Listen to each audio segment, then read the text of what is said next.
Good morning. This is KELOLAND On The Go with all you need to know in news and weather as you start your Sunday. We also have your boredom busters coming up, but first, our top story. A 20-year-old Brookings man is facing charges following a weekend rollover in Hamlin County. A vehicle ended up on its top on U.S. Highway 81 north of Lake Poncet Saturday morning. Deputies searched the area, but there was no sign of the driver. Later, authorities determined that the vehicle had been stolen from Lake Poncet Friday night. The alleged driver turned up at a nearby hospital with non-life-threatening injuries. He's being charged with felony grand theft, DUI, failure to report a crash, and reckless driving. A Wagner, South Dakota man faces a long road to recovery after surviving a horrific head-on crash last month. 21-year-old Skylar Dossett's car was totaled in the collision with a semi-truck on June 28th. He underwent 5 hours of surgery to reconstruct his broken bones. His family says it's a miracle he's still alive. They have moved Skylar from the trauma part of the hospital into the rehab part of the hospital. So they're focusing on getting him to be more independent, and he's got lots of love and support from his family and friends to help him on this road. A GoFundMe has been set up to help Skylar with his medical expenses. We have a link to the account on this story at KELOLAND.com. It took a couple of days, but people in Brookings were finally able to celebrate the 4th of July over the weekend. They held this patriotic parade on Saturday after wet weather in the forecast washed out Independence Day activities scheduled for Thursday. To the people celebrating the 4th of July on the 6th of July, it was better late than never. Like, knowing that other towns have canceled, it's more like, since we're still having ours and it's on a weekend, more people could be coming in from those towns. Just like a typical 4th of July in Brookings, Saturday's parade was followed by fireworks in the evening.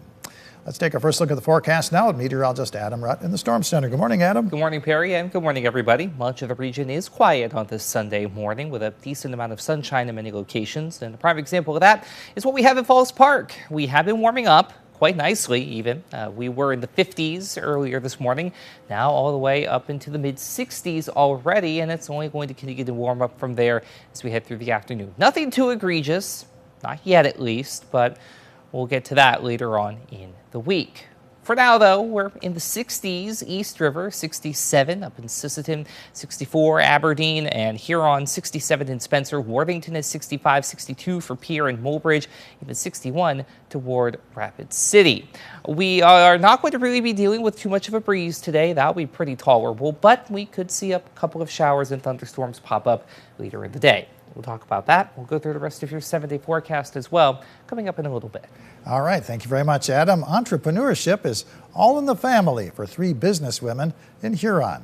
The trio opened Diamonds in the Rough boutique just over a year ago.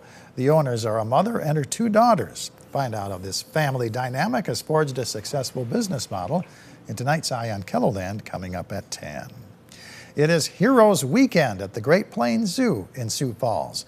Veterans, active duty military, first responders, and medical professionals receive half-off admission from 9 a.m. to 5 p.m. Zoo visitors will also want to check out the new African lion exhibit. The summer concert series at Good Earth State Park, southeast of Sioux Falls, features Tom Watson. The music starts at 4 p.m. A park entrance license is required. Seating is limited, so you may want to bring your own lawn chairs or blankets. The Sioux Falls Municipal Band performs a free concert titled The Pursuit of Happiness, featuring patriotic music. The concert takes place at the Terrace Park Bandshell at 8 p.m. Also at Terrace Park, professional photographer Jason Fitzer leads a guided photo walk through the Japanese gardens. Shutterbugs of all skill levels can learn the fine points of nature photography from 10 a.m. to 1 p.m. The cost is $35, and bring your own cameras. And it's race night at Huset Speedway in Brandon. Gates open at 5. The hot laps are at 6:30. The races start at 7:30. Tickets are $20 for adults, $10 for students, and free for ages 12 and under. Adam? We're going to have ourselves a little bit of rain to deal with this morning, especially in central portions of South Dakota. Nothing really too much to write home about, but more of a nuisance than anything else. On occasion, you might hear an isolated rumble of thunder around the Pierre area, but again, that'll be an exception to the overall just kind of dreary looking rule. We also have cloud cover that we've been dealing with in southern portions of KELOLAND, but showers and storms have remained mainly in Nebraska. So outside of central South Dakota, a few little showers up northeast of Aberdeen, north of Marshall County, into North Dakota. Beyond that, well, we have a few thunderstorms out toward Des Moines, southern Nebraska, north of Duluth, as well toward Two Harbors. But then we also have some organized weather down toward Wichita and Oklahoma City. And of course, there is also Tropical Storm Beryl that we are watching down in Texas. So yes, there are things to talk about, just nothing really overly organized outside of the Kansas area and the tropics. So closer to home, we do have a small opportunity for a few showers and thunderstorms that will pop up later on in the afternoon and evening. Not everybody is going to see something, but you will want to keep that in mind if you do have any outdoor plans through the afternoon and evening.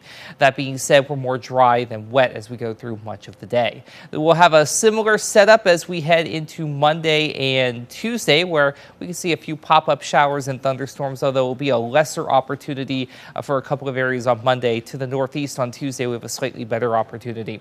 Wednesday, showers and thunderstorms will be possible one more time. Then after that, outside of maybe a sprinkle or two on Thursday, we basically turn off the moisture feed and we turn up the heat as we go into the end of the week and the weekend for that matter. We'll get to that in just a moment. But today, either side of 80, a couple of showers and thunderstorms of a scattered variety will be possible. So again, keep that in mind through the afternoon and evening, but we're not going to be dealing with any kind of a washout where it's going to be raining all day. Not by any stretch. Overnight lows tonight in the 50s as we do quiet down, a few early showers and thunderstorms towards sunset. And then again, we quiet down as we head through the overnight time frame.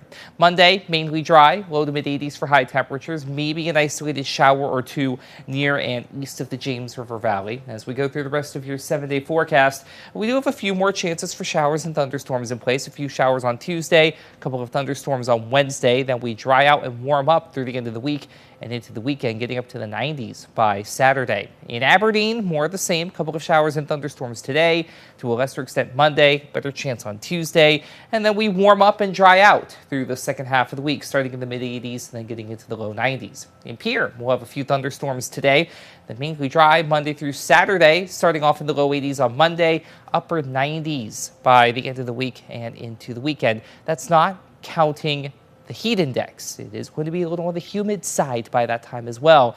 So another little thing to keep an eye on. And the Rapid City, we'll have a few thunderstorms today, 77, 81 on Monday, mainly dry through the rest of the week and into the weekend. But we also climb into the 90s and even toe the line of the century mark by the end of the extended forecast.